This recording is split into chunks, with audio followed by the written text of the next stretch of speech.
মধুর সে ডাক, ও বাবা, ও বাবা, সকল আবদারে আমার তুমি তো শেষ ভরসা।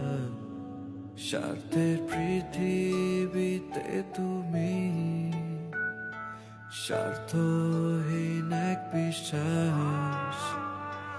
তোমার রাখছে তো ভালোবাসার অন্যরকম প্রকাশ। তোমার মতো করে আমায় কেউ বোঝে না।